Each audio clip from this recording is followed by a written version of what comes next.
El Niño ముప్పును ఎదుర్కొనేందుకు తెలంగాణ సర్కార్ అప్రమత్తమైంది. కరువు పరిస్థితుల నుంచి కాపాడేందుకు సమగ్ర కార్యాచరణను చేపట్టింది. తాగునీటి సరఫరా, వ్యవసాయం, విద్యుత్ రంగాల్లో ముందస్తు ప్రణాళికలతో పాటు భారీ స్థాయిలో నీటి సంరక్షణ చర్యల్ని అమలు చేసేందుకు సిద్ధమైంది. శాస్త్రవేత్తల హెచ్చరికలతో రైతు ప్రయోజనాలను దృష్టిలో ఉంచుకుని ముందుకెళ్లాలని సిద్ధమైంది.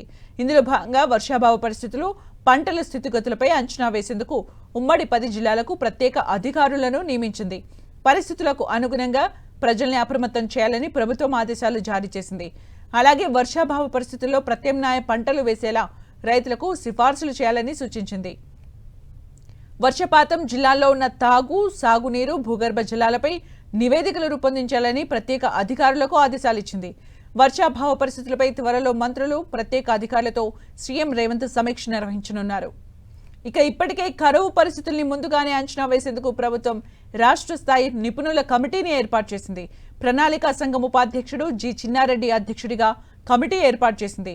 ఈ కమిటీ రైతులకు ప్రత్యామ్నాయ పంటలను సూచించడంతో పాటు కేంద్ర ప్రభుత్వ సాయం కోసం నివేదికలు తయారు చేయనుంది. అటు వ్యవసాయ శాఖను కూడా సర్కార్ అలర్ట్ చేసింది.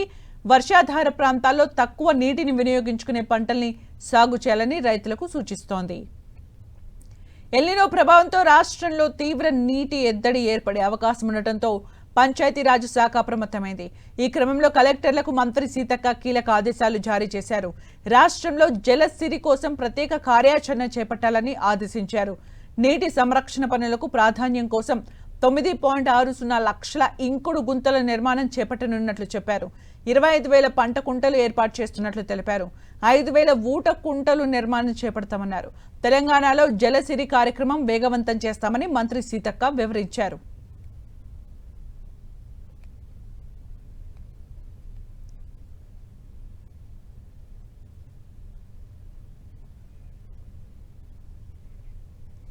ఎల్నినో ప్రభావంతో రాష్ట్రంలో తీవ్ర కరువు పరిస్థితులు నెలకొనే ప్రమాదం ఉందని మంత్రి తుమ్మల నాగేశ్వరరావు హెచ్చరించారు.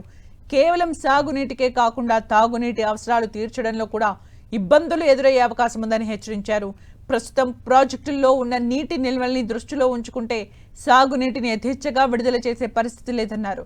రైతులు పరిస్థితుల్ని ముందుగానే అర్థం చేసుకుని తక్కువ నీటితో సాగయ్యే ఆరుతడి పంటల సాగుపై దృష్టి సారించాలని సూచించారు. నీటి లభ్యతను బట్టి పంటల ఎంపిక చేసుకుంటే నష్టాలను గణనీయంగా తగ్గించుకోవచ్చని రైతులకు మంత్రి సూచించారు. గత ప్రభుత్వం ఏదైనా మంచి పని చేసి మంచి సూచనలు ఇస్తే తప్పకుండా తీసుకుంటాం. దానిలో ఎక్కడ బేషిజాలు లేవు. ఎందుకంటే మాకు రాష్ట్ర ప్రజల ప్రయోజనాలు ఇంపార్టెంట్. దాని విషయంలో స్పష్టంగా పోతాం. ఈరోజు నిన్న కూడా మీరు చూశారు, మా ఉత్తమ్ కుమార్ రెడ్డి గారు కూడా మరి నిపుణులతో మీటింగ్ ఏర్పాటు చేసుకొని ఏ ఒక్క క్వశ్చన్లో కూడా వారు చెప్పినారు. ఆ రోజు అక్కడి నుంచి పారుతా ఉన్న నీరు 2 రోజులు ఫ్లడ్ వస్తే ఈరోజు ఎంత ఉంది? 16,000 క్యూసెక్స్ వాటర్ ఉంది. 16,000 క్యూసెక్స్ వాటర్ ఉంది. ఒక్కరోజు వరద ప్రాణహితకు సంబంధించిన ఆ మహారాష్ట్ర ప్రాంతాలకు సంబంధించిన వరద వస్తే ఆ వరద వస్తుందని తెలుసుకుని ఒక రోజు ముందుకు పోయి మేము ఈ విధంగా చూస్తున్నామని చెప్పే ప్రయత్నం కాదు. ఈరోజు నిపుణులతో మేము తీసుకోవాలి. ఈరోజు ఆ ప్రాజెక్ట్ అంతా కూడా ఎవరు సూపర్విజన్లో నడిపిస్తూ ఉన్నాం? నేషనల్ డ్యామ్ సేఫ్టీ అథారిటీ వారు సూచనలు ఇస్తే తప్పకుండా తీసుకెళ్తాం. మాకేముంది? సీజన్ వర్షం పడకపోతే మళ్ళీ జూన్ దాకా చూసేటువంటి పరిస్థితి ఉంటుంది. కాబట్టి ప్రభుత్వం త్రాగునీటికి అత్యంత ప్రాధాన్యత ఇస్తూ ఒక ప్రణాళికను ఈరోజు సమావేశం లోపల అధికారులతోటి మరి ఇన్ఛార్జ్ మంత్రి తుమ్మల నాగేశ్వరరావు గారు, సహచర మంత్రులు అందరితోటి కలిసి నిర్ణయం చేయడం జరిగింది. ప్రకృతి రీత్యా సముద్రాల్లో ఏర్పడినటువంటి వాతావరణ పరిస్థితి దృష్ట్యా మరి వర్షాభావం ఉన్నప్పుడు తప్పకుండా వస్తున్నటువంటి కొద్దో గొప్ప నీటిని భూగర్భ జలాలుగా మార్చుకునేటువంటి ప్రక్రియలో ప్రతి పౌరుడు భాగస్వామి కావాలని సందర్భంగా కోరుతా ఉన్నాం.